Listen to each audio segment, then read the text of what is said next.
Good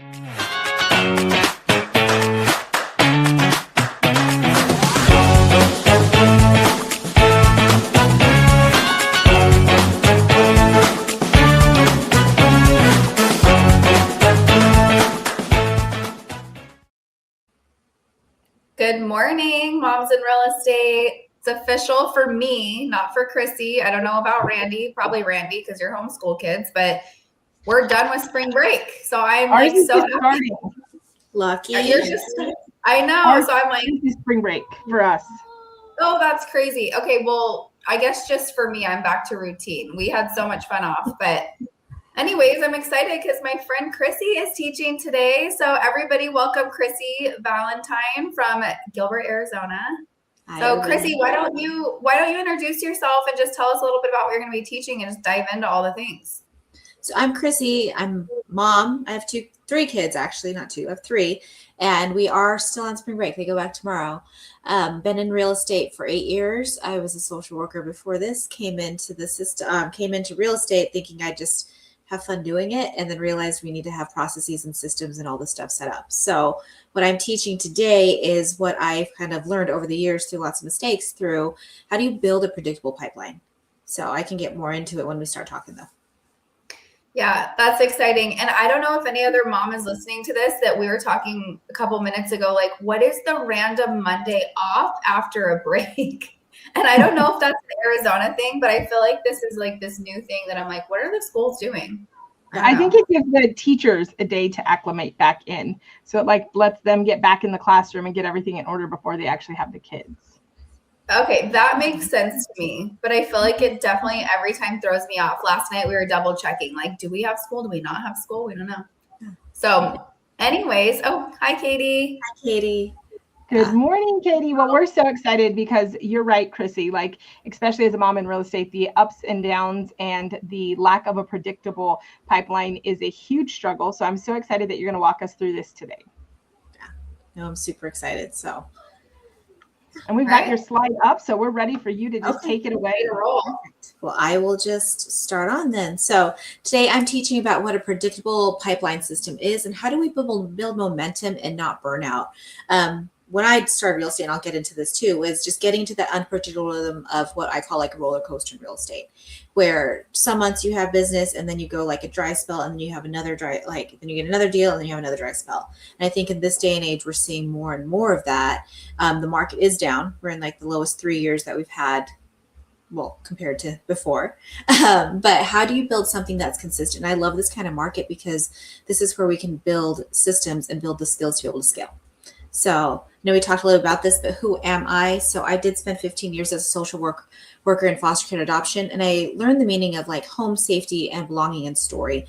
All of our clients have stories they want to tell, and our job is to guide them through this journey. And now I'm a realtor, a mentor, a former team leader. I spent 5 years leading one of the largest teams here in the East Valley.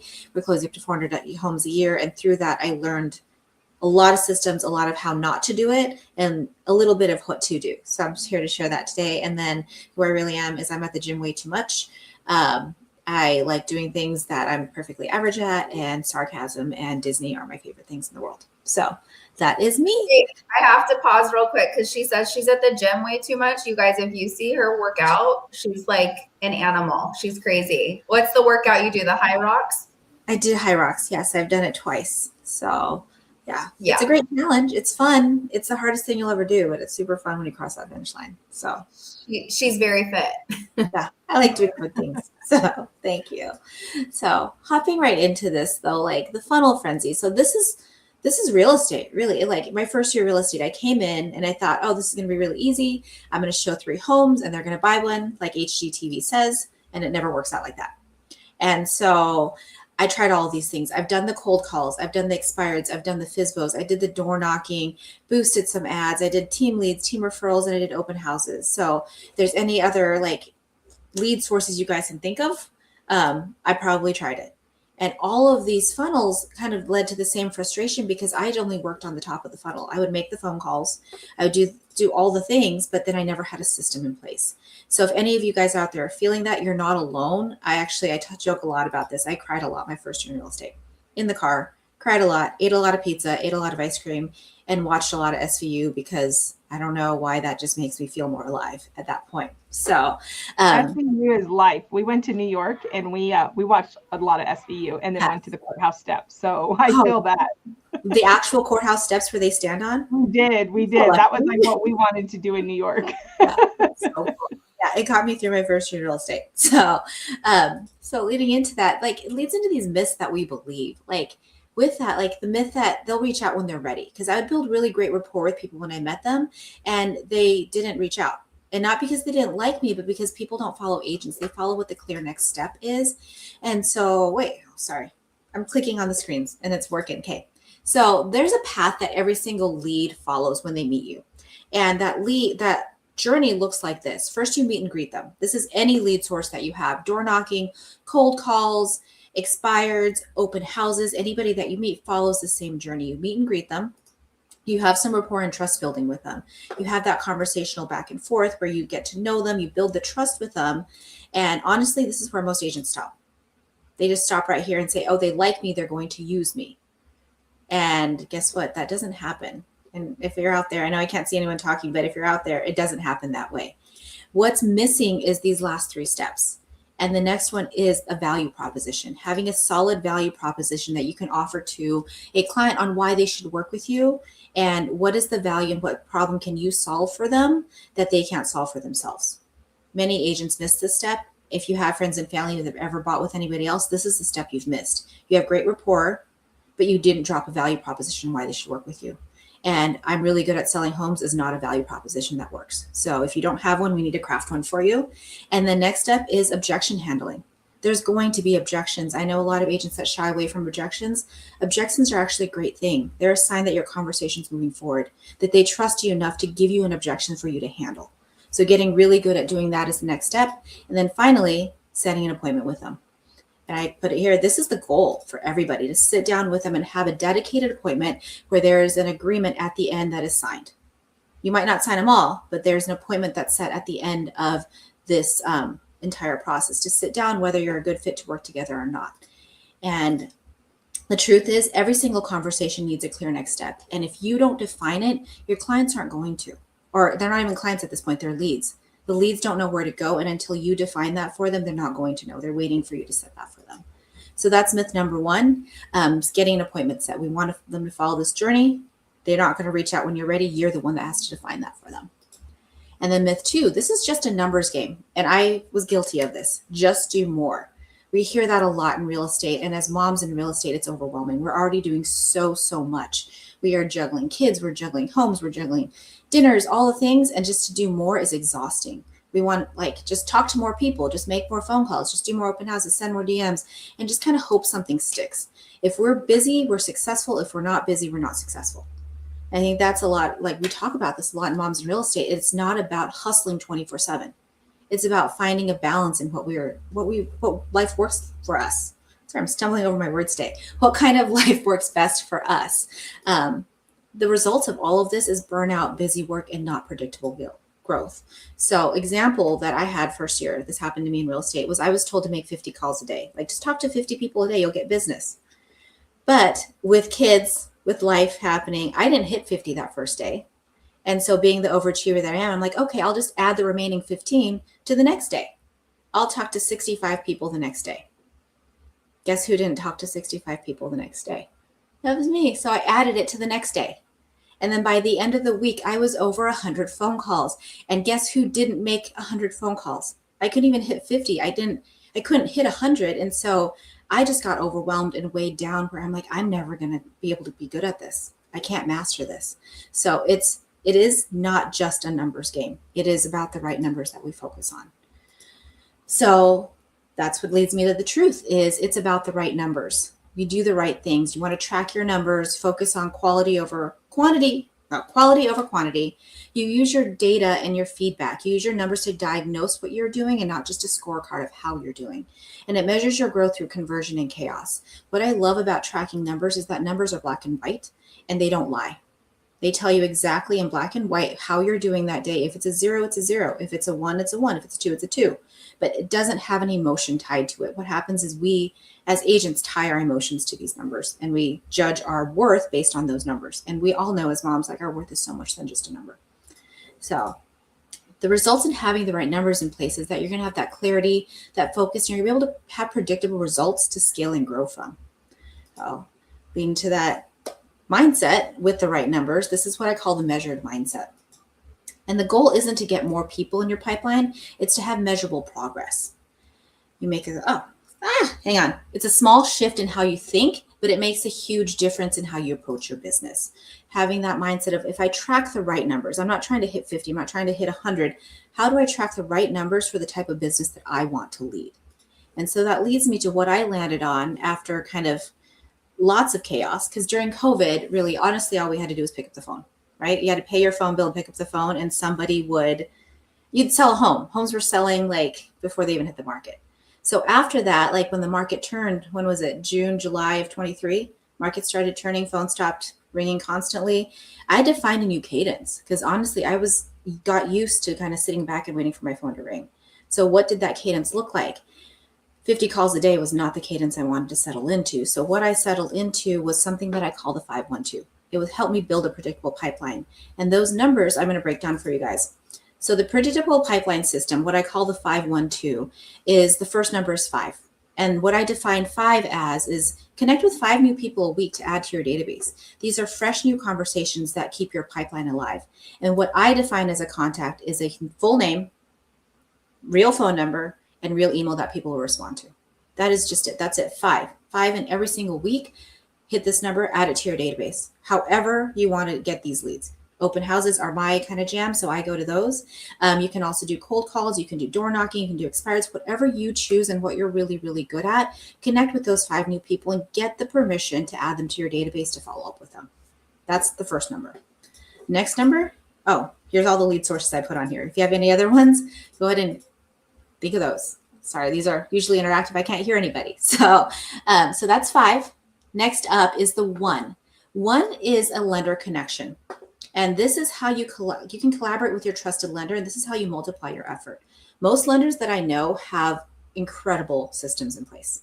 So shout out to you if you guys are a lender out there, but you guys have systems that we as agents dream of where you track every single number. Anybody that comes into your pipeline, you kind of nurture in that way. So how I leverage that is every week I make a commitment to introduce 1 client or lead to a lender. Simple as that. Whoever I meet through open houses, if there's an opportunity to connect them with the lender, I absolutely will. If I don't get that lender connect through open houses, I'm reaching out to my database to say, like, who can I talk to that could use a lender connect? And this is through even refinances, because right now we're seeing that rates are lower than they've been in the last 2 years. I'm connecting them with my lender to refinance their mortgage. It's a way to keep that pipeline going. And in turn, like if you're talking to a client about doing a refi, you have an opportunity to ask for a referral. I've picked up a couple of referrals just by doing a refinance. You wouldn't think that's a lead source, but that absolutely is. You're showing value to a past client, getting them refinanced, and they might have somebody else that's looking to buy or sell as well. So leveraging that is the next one. And then finally, the 2 is 2 new appointments every week. You book 2 real estate appointments every week from any lead gen source that you're having that week.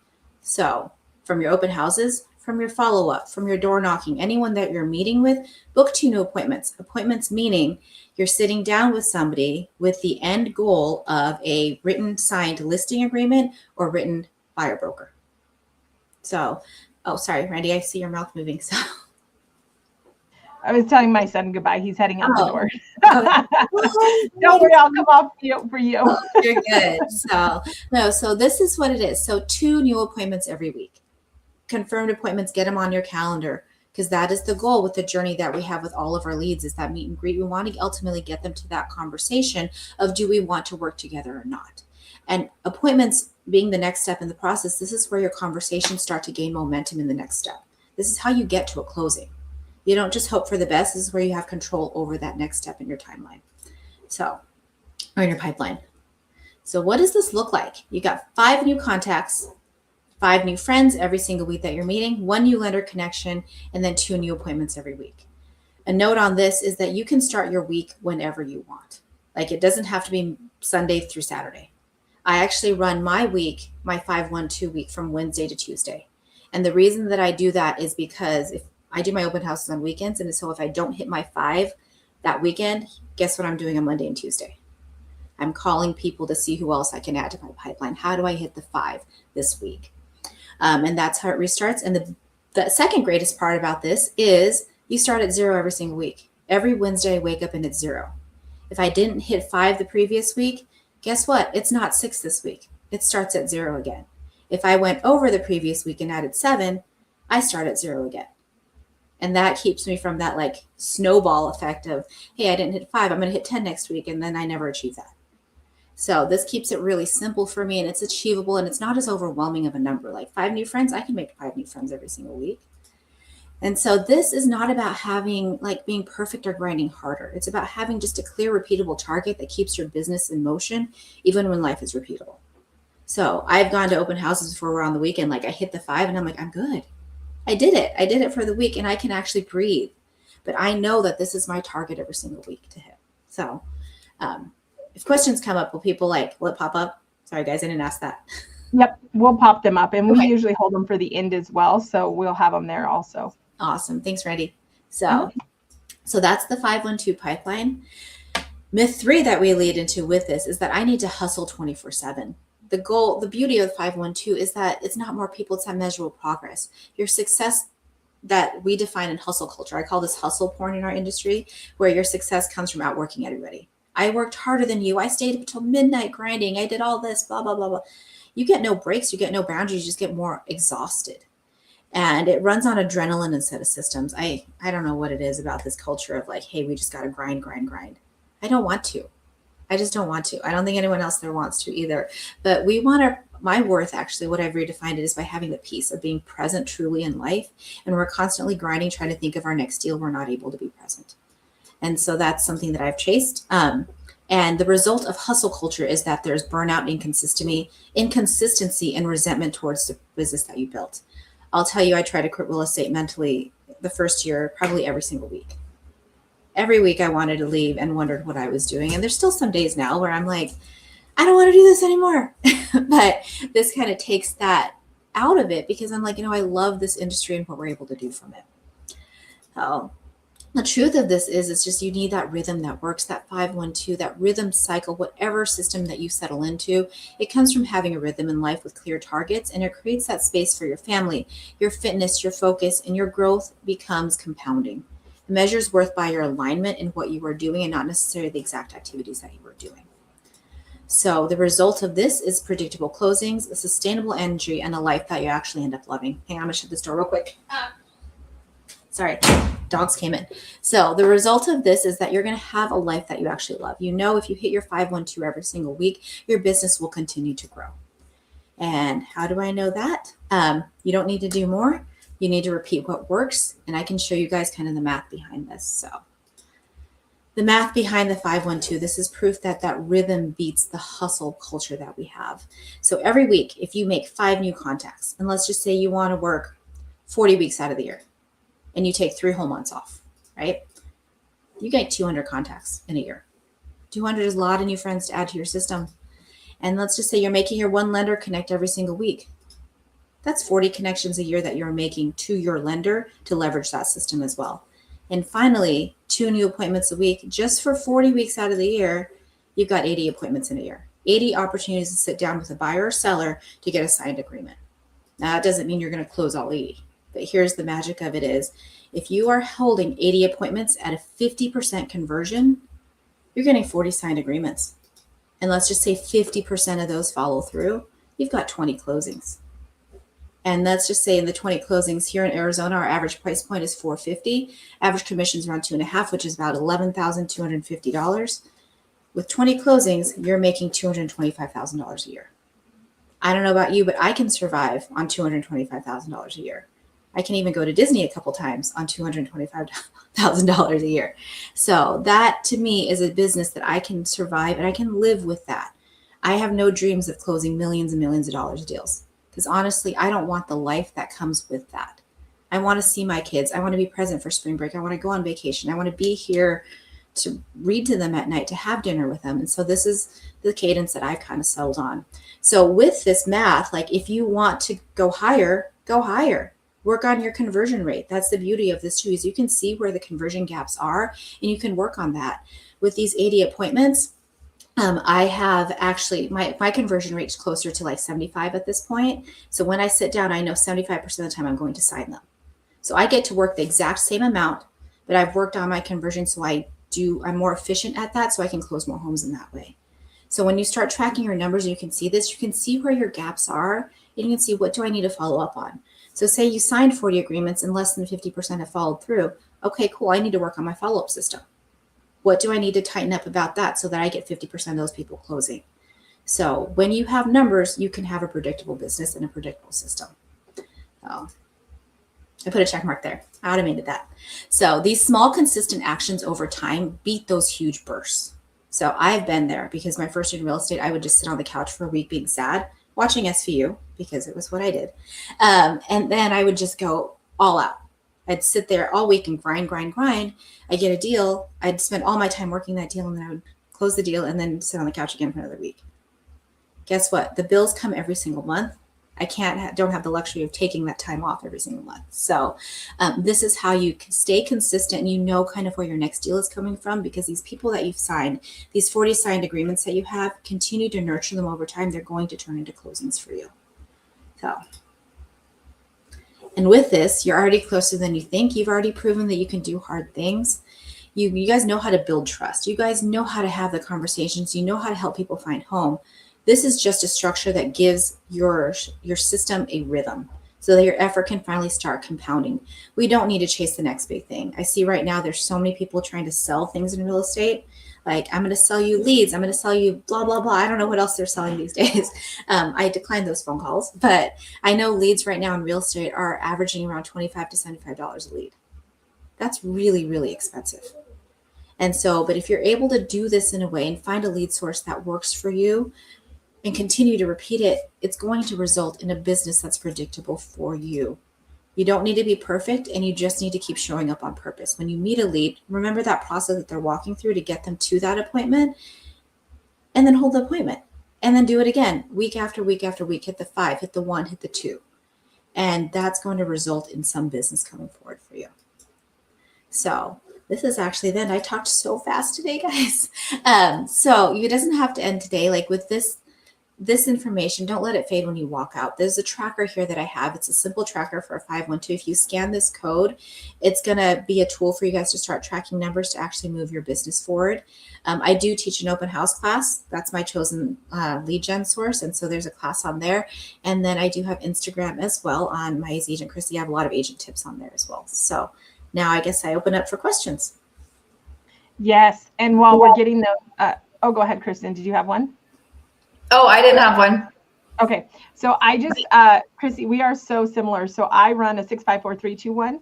And so I had set my metrics that same way. So my agents, and I think this is something that's really, really important to know is there's like a million right ways you can do it, but sometimes that's the overwhelming way. Yeah. And when you can simplify it. So even for myself, like I have a 100-point day that gives my agents the freedom to like craft their day however their life needs it to.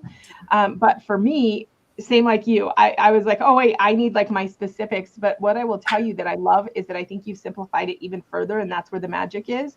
Because mine, I know that like 3 was 3 days a week of power hour, and then 1 was like 1 client event, and all of a sudden I would get caught up in the trying to figure out, did I hit the 6-5-4-3-2-1? So I love that you brought it down to just like 2 or 3, and then you tied it to that conversion. It's so simple, and I feel like the simpler we can make things as moms, the easier it is for us to execute. Oh, no, absolutely. Yeah, I want to know too, Mindy. 6-5-4-3. So it was 6 agent appointments. I'm obviously in the agent business. So 6 agent appointments, 5 database additions. So we were the same there. 4 sent to lending, 3 days of successful power hour, 2 client appointments. So whether that was a buyer's consult or a listing, and then 1 event, either in person or virtual. That was my 6-5-4-3-2-1, which I still am supposed to be doing, but I think I've overwhelmed myself because there's like those different ones. So when you were doing this, I was like, Randy, why are you running like, but my head was like, take off, 6-5. Anyways. So I love this. I love that it's just simpler.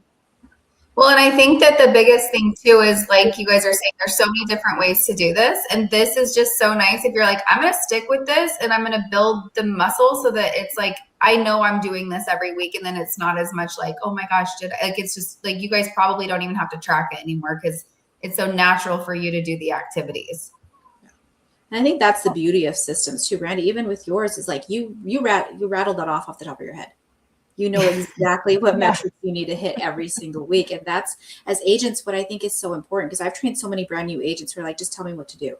And they'll be off making the social media posts, doing the open house, doing the cold calls, doing all the things, but really getting nowhere because they were spinning their reels. They had no idea what the goal was to hit.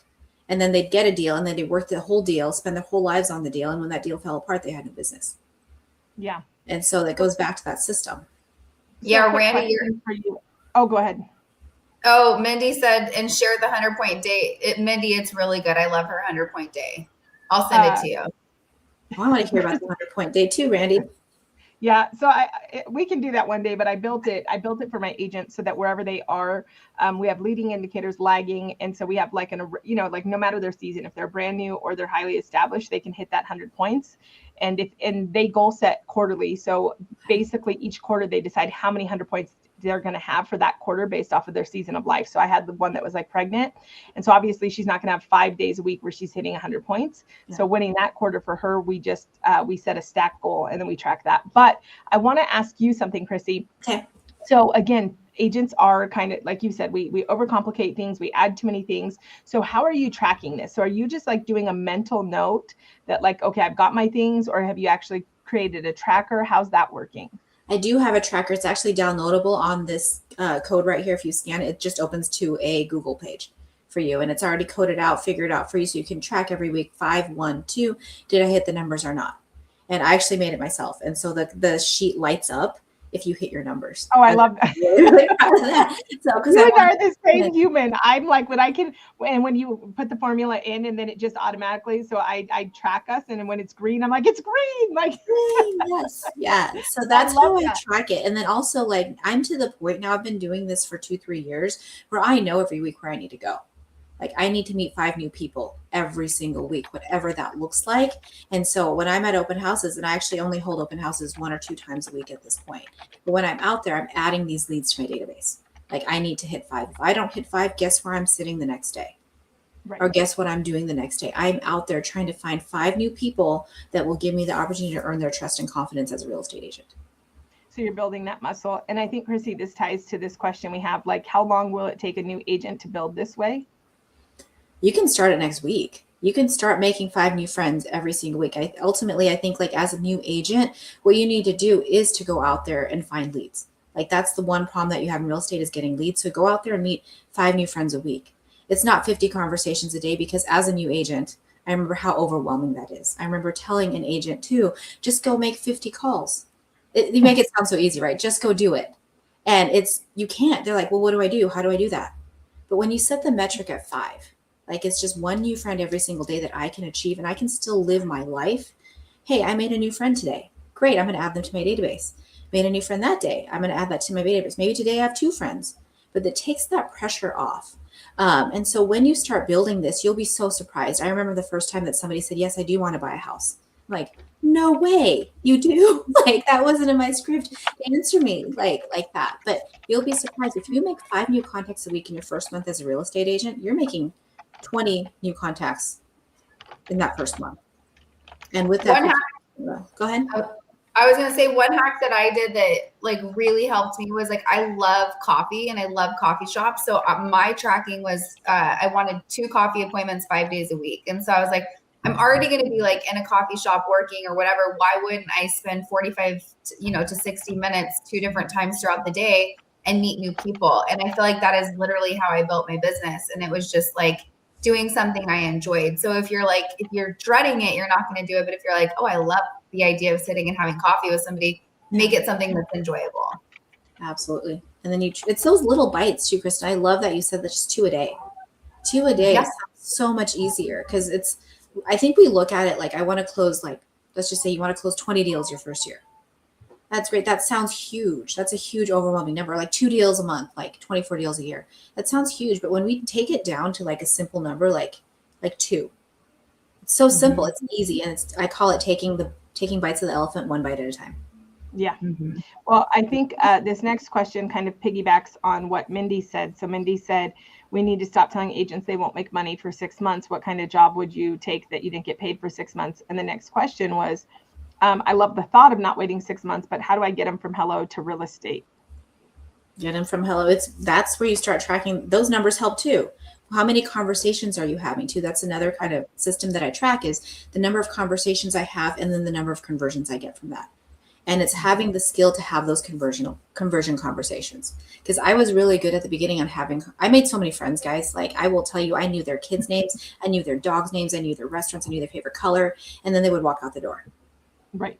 And I never did anything about that. I'm like, well, they really, really like me. They have my business card, they're going to call me. They didn't. They didn't call me, and they gave me a fake number. So what's the skill set that we have? When you remember that path that I had back on one of these slides, and I can go back to that one too. I can figure out how to go backwards. Where is it? This one. When you have this kind of conversation, you know where that conversation is supposed to lead. So the hello is the meet and greet. The rapport is what a lot of us agents are really good at. And us as moms are really good at this too, because we can make friends with anybody. At the playground, at the coffee shop, at the grocery store. Rapport is great, but then the fact that we need to hone in on is our value proposition. Why should people work with you? What do you have to offer them to solve whatever problem they have? And every agent should be able to rattle this off 10 seconds or less. And so working on your skill set at that point will increase your conversion from contact to appointment set. Yeah. So good. And I think one of the things that Chrissy's saying that is so important for us to really live by is, going deeper is so much more important than going wide, right? And so, like, don't be the agent that's trying to do all the things, do a couple things really, really well. And that's how you dialed in that value proposition, right? Like, it is a very simple system, but you have to have some intentionality around what she's saying. So it's like, you have to understand, where do I want to meet and greet, right? And for you, that's heavily open houses. So, those people obviously are going to be a little bit more apt and able to have that real estate conversation. So you need to think about where am I going to have that? And what is that flow going to look like? Because if you're making all those relationships, like you said, Chrissy, at the playground, obviously that's probably going to be a longer time until we're actually having a real estate conversation. So what would you say as far as intentionality, when they sit down and do this, should they just kind of visualize what they want that to look like? Or what are your thoughts there? You map out that conversation and I would test all the lead gen sources. Honestly, when you're new in real estate, try them all and see which one's going to work for you. And you're right, Randy, somebody you meet at the playground that is not necessarily looking to buy or sell right now is a longer conversion time frame. I love open houses for this, because people are literally walking through your front door looking to do something with real estate. And so being able to navigate that conversation, that rapport and trust building looks very different for different lead gen sources too. The type of questions that you ask to kind of gain their story, the type of questions you ask to go deeper. And I love that you said that. Let's go real deep.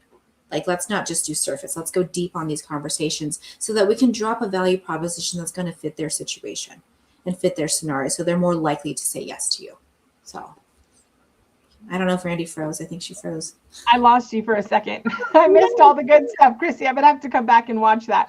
But what I was thinking as you were talking and I could hear you, the one thing I was thinking is it sounds like it would be a really smart next step for all the agents that are excited and dropping comments and asking questions to see what that open house class that you have coming up is like, because I think, again, if you could just master that open house, the conversion would probably be pretty similar to what you're saying. And that would be something that, again, when we find things that are proven and tested and we just implement them, we really can shortcut our success. And it sounds like that would be a great way for them to shortcut that. I agree with that. I built my business off open houses. So my first year in real estate, I sat open houses 3 to 5 days a week. I was lugging the big signs. I had the rocks in my car because I didn't figure out what signs I wanted to use yet. So they were slamming in the back of my RAV4 driving around. But I held those open houses 3 to 5 days a week. And I would stop at rapport building. I would just stop at rapport building because I didn't know what else to do next. And we don't teach that. And so when it came to wanting to create a course, I wanted to take everything that I learned and made mistakes doing from real estate to teach agents this so that they don't have to cry in their car and watch SVU and eat pizza. They can, but they Although don't. SVU is so good, Chrissy. Why would Super anybody good, not want to watch SVU? I'm like 30 years in at this point. Chrissy, can you give us just an example of like what? Real quick, I have a text message. What's the 4, Randy? What's the 4? The 4 is scintillating. Scintillating. Scintillating. Yeah. So Chrissy, can you give us an example? Like, so if somebody wants to, they're like, okay, I love this system. I want to run Chrissy's system here. And then I want to also go to her open house class. But they're already like overthinking it. What is a value proposition they could do? For their clients? Oh, so one that my cell phone is lost, so I don't know where it is. One of my grandkids took it and it's ringing. That's why I'm muted. But the value, like what is a value proposition if they're doing open houses? Like, because I feel like this is where one of the number one things we hear coming out of our group is like, no, there's so many moms that are happy to do the open house, but it's like setting themselves apart, getting that to actually, be a fruitful conversation and making traction is where they're struggling. Gotcha. No, that makes sense because we work through value propositions in my class. Actually, it's more of a conversion class. Like, how do you get from point A to point B through that class? And so we work a lot of value propositions. A really popular one we're using these days is one for first-time home buyers. And so the structure of a value proposition is I help blank, your target audience, achieve blank, whatever their problem is, through blank, whatever your solution is. So I can repeat that again. I help blank achieve blank by blank. And so to fill in those gaps, I help first-time home buyers navigate the home buying process by sitting down with them with a personalized custom buyer consult. That's it. So good. And that's going to it's not going to speak to everyone that comes in. Like, you might not speak to the one-off that is like the husband and wife randomly looking and thinking about downsizing, but you are going to speak to the person that you're developing that muscle and that mastery for. So I love that, Chrissy. And we actually work through in class, we build a bank of value propositions because, like you said, Randy, the value prop that you use now isn't going to work with the value prop of somebody else. So I remember when I started real estate, like I had to memorize a value prop and get up and recite it to people. I'm like, this is so dumb. Like, this is a blanket value prop that's not going to work for everybody. It was like, I have the system, I blah, blah, blah. I don't even remember it anymore. But whoever you're standing in front of, your first-time home buyer value props can be very different than your downsizing home value prop. And it has to look different because they have different problems. They have different struggles. And what we work through, one of the exercises we do in class is we identify your niche, your target audience, and then what are their pain points and what solutions do you have to solve for all of those? And we craft those together into, like, you have a bank of value props. So whoever comes into your open house, you can drop that value prop when you feel the moment to do so. And we talk about that too. Like, when is the right time to drop a value prop? Because when someone comes and says, hi, I'm not going, hey, I'm Chrissy. I help first-time home buyers through this process. No, that doesn't work. It doesn't work like that. So, well, let me just tell you that, so open houses also were part of the jam that I use to like build my business. But I have to say that I'm like already intrigued about your open house class because it sounds much more like skill set mastery than it does like, this is how to have a mega open house and have a taco truck and do all the things. And so I'll be honest, and maybe it's just because I've been in the business so long, but when I hear open house, like my mind just immediately goes to those. So ladies, if you take anything from this, understand what she's talking about with this open house class. And Chrissy, you can correct me. I'm sure there's going to be like ideas and things on like how to do them, how to choose them. But it sounds like it's going to be much more skill building on like how to actually have the right conversations so that you don't just waste a Saturday afternoon that is so important to your family to have awkward contacts that go nowhere. Absolutely. That's exactly what we do. I've been told I've run this class 4 times. I have agents tell me this is more of a conversion class. You probably need to rebrand it as a conversion class. And I'm like, I love open houses. I'm going to call it open house class. But the skills that you learn in this class can actually be applied to any lead gen source that you have. When you meet them, like, how do you, like, class 1, I'll break down the class. So first week we talk about foundations. How do you set up an open house? Like you said, Randy, how do you find an open house? Not all open houses are created the same. This is, again, from Chrissy's mistakes when she, maybe selected one too deep in the neighborhood and ran out of open house signs. Yes, that has happened to me. But it's, how do you set up an open house? How do you prepare for the open house? You don't show up on Friday and decide that I'm going to do open house on Saturday. You're already behind. You start early and you prep for that. And then week 2, we talk about value props. How do you ask for an appointment? How do you drop a value proposition? How do you make an ask for an appointment? And then week 3, we talk about objections. And week 4, we talk about how do we wrap this up and how do we scale this? from this point. And so it's really that journey that we walk through, that agents that come out of that class have a different foundation. It's a foundation that I wish I had when I started in real estate. So, because then I wouldn't have spent so much time crying, but. Well, I love this, and I know that Kristen obviously gets to know a lot of our moms being in the same market, but I'm excited that I got to meet you, and I just couldn't agree with the way that you're building. I always tell agents, like, you're going to have pain somewhere. It's better to have it in building the right way than it is to, you know, have it when you're 2.5 years in and you realize you don't want to do the cold leads anymore, and now you have to try to pivot and build your business then, right? 100%. I absolutely agree with that. So love that, Chrissy. What's the best way? So I know you had your QR code here, and I know we'll be putting it, but if somebody just wants to reach out to you right away, is that your Instagram, or what's the best way to connect? I would reach out to me through Instagram. Let me get to that backslide again. I don't know where it is. Sorry, I put a lot of clickies in here, but you can find me on Instagram at myazagentChrissy. And then I do have a website. It's ChrissyValentine.com. There's more stuff on the class on there. And there's actually an interactive, like, rate your open house quiz on there too. So I just added it last week. So you can rate kind of how you're doing at open houses. Oh. Well, I love that. Kristen, do you have anything else for Chrissy before we wrap up? No, I just think, you know, I talk to agents all the time that are definitely having that conversion problem inside their open houses. So I just think this class is going to be so, so good for them. Yeah. So good. So thank you, Chrissy. Thanks for pouring into our moms in real estate. And we can't wait for you to offer that open house class soon. Thanks, guys. Bye. Bye.